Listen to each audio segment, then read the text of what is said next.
صلى عليك الله يا خير الورى تعدد حبات الرمال وأكثرا صلى عليك الله بسم اللہ الرحمن الرحیم۔ سورہ ملک کے فضائل۔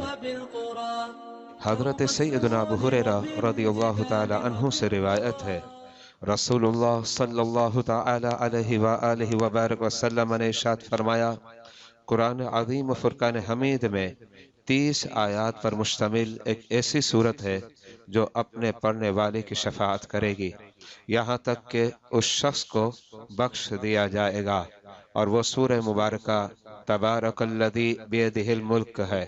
مذکورہ حدیث مبارکہ ترمذی شریف کے اندر ہے، حدیث نمبر 2891۔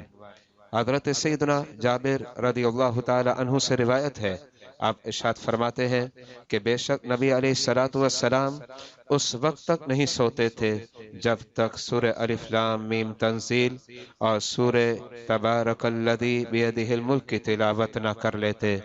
مذکورہ حدیث مبارکہ ترمذی شریف میں ہے، حدیث نمبر 2892۔ رسول اللہ صلی اللہ تعالی علیہ وآلہ وبارک وسلم ارشاد فرماتے ہیں، سورہ ملک عذاب قبر سے نجات دلانے والی ہے۔ مذکورہ حدیث مبارکہ ترمذی شریف میں ہے، حدیث نمبر 2890۔ حضرت سیدنا عبداللہ ابن عباس رضی اللہ تعالی عنہما سے روایت ہے، رسول اللہ صلی اللہ علیہ وآلہ وبارک وسلم نے ارشاد فرمایا، میری خواہش ہے کہ میرے ہر امتی کو یہ سورت یاد ہو، یعنی تبارک الذی بیدہ الملک۔ المعجم الکبیر، حدیث نمبر 11616۔ حضرت سیدنا عبداللہ ابن عباس رضی اللہ تعالی عنہما نے ایک شخص کو فرمایا، کیا میں تمہیں ایک حدیث تحفے میں نہ دوں جس سے تو مسرور ہو جائے؟ اس نے عرض کی، ضرور کرم فرمائے۔ آپ رضی اللہ تعالی عنہ نے ارشاد فرمایا، تبارک الذی بیدہ الملک پڑھا کرو، اپنی اولاد، اپنی بیوی، گھر کے بچوں اور پڑوسیوں کو سکھاؤ، کیونکہ نجات دلانے والی ہے اور جھگڑا کرنے والی ہے، جو قیامت کے دن اللہ تعالیٰ کی بارگاہ میں اپنے کاری کے حق میں جھگڑے گی اور مطالبہ کرے گی کہ اللہ تعالیٰ اسے عذاب جہنم سے نجات عطا کرے اور عذاب قبر سے بھی۔ در منصور کے اندر یہ حدیث مبارکہ موجود ہے۔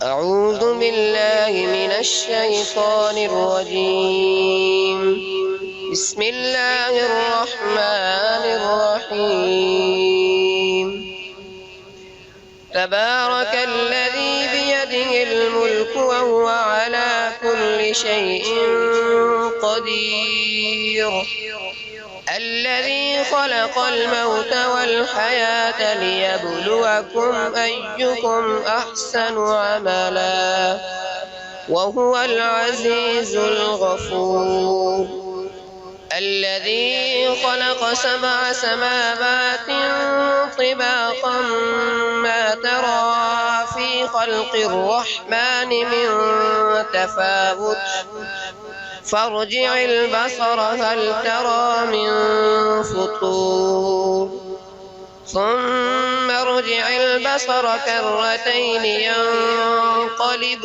إليك البصر خاسئا وهو حسير، ولقد زينا السماء الدنيا بمصابيح وجعلناها رجوما للشياطين وأعتدنا لهم عذاب السعير، وللذين كفروا بربهم عذاب جهنم وبئس المصير، إذا ألقوا فيها سمعوا لها شهيقا وهي تفور، تكاد تميز من الغيظ، كلما ألقي فيها فوج سألهم خزنتها ألم يأتكم نذير،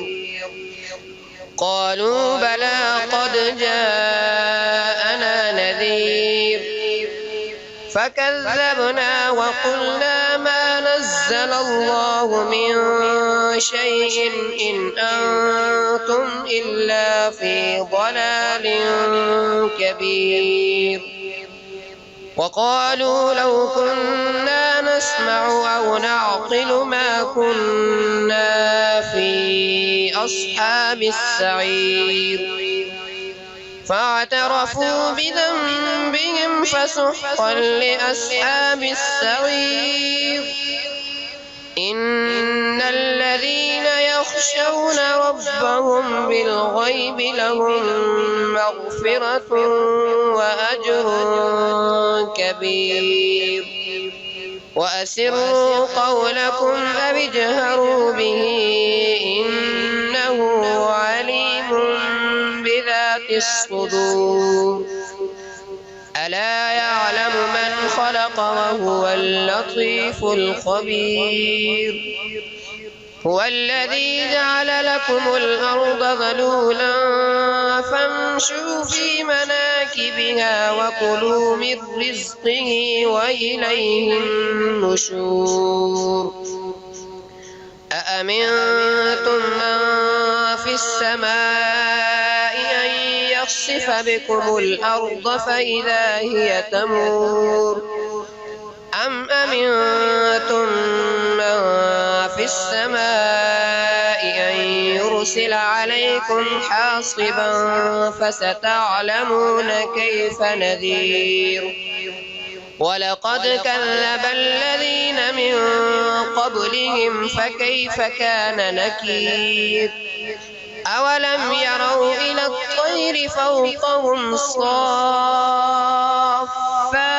ويقبض ما يمسكهن إلا الرحمن إنه بكل شيء بصير. أمن هذا الذي هو جند لكم ينصركم من دون الرحمن إن الكافرون إلا في غرور. أمن هذا الذي يرزقكم إن أمسك رزقه بل لجوا في عتب ونفور. أفمن يمشي مكبا على وجهه أهدى أمن يمشي سويا على صراط مستقيم. قل هو الذي أنشأكم وجعل لكم السمع والأبصار والأفئدة قليلا ما تشكرون. قل هو الذي ذرأكم في الأرض وإليه تحشرون. ويقولون متى هذا الوعد إن كنتم صادقين. قل إنما العلم عند الله وإنما أنا نذير مبين. فلما رأوه زلفة سيئت وجوه الذين كفروا وقيل هذا الذي كنتم به تدعون. قل أرأيتم إن أهلكني الله ومن معي أو رحمنا فمن يجير الكافرين من عذاب أليم. قل هو الرحمن آمنا به وعليه توكلنا فستعلمون من هو في ضلال مبين. قل أرأيتم إن أصبح ماؤكم غورا فمن يأتيكم بماء معين. صدق الله العظيم. صلى عليك الله يا خير الورى تعداد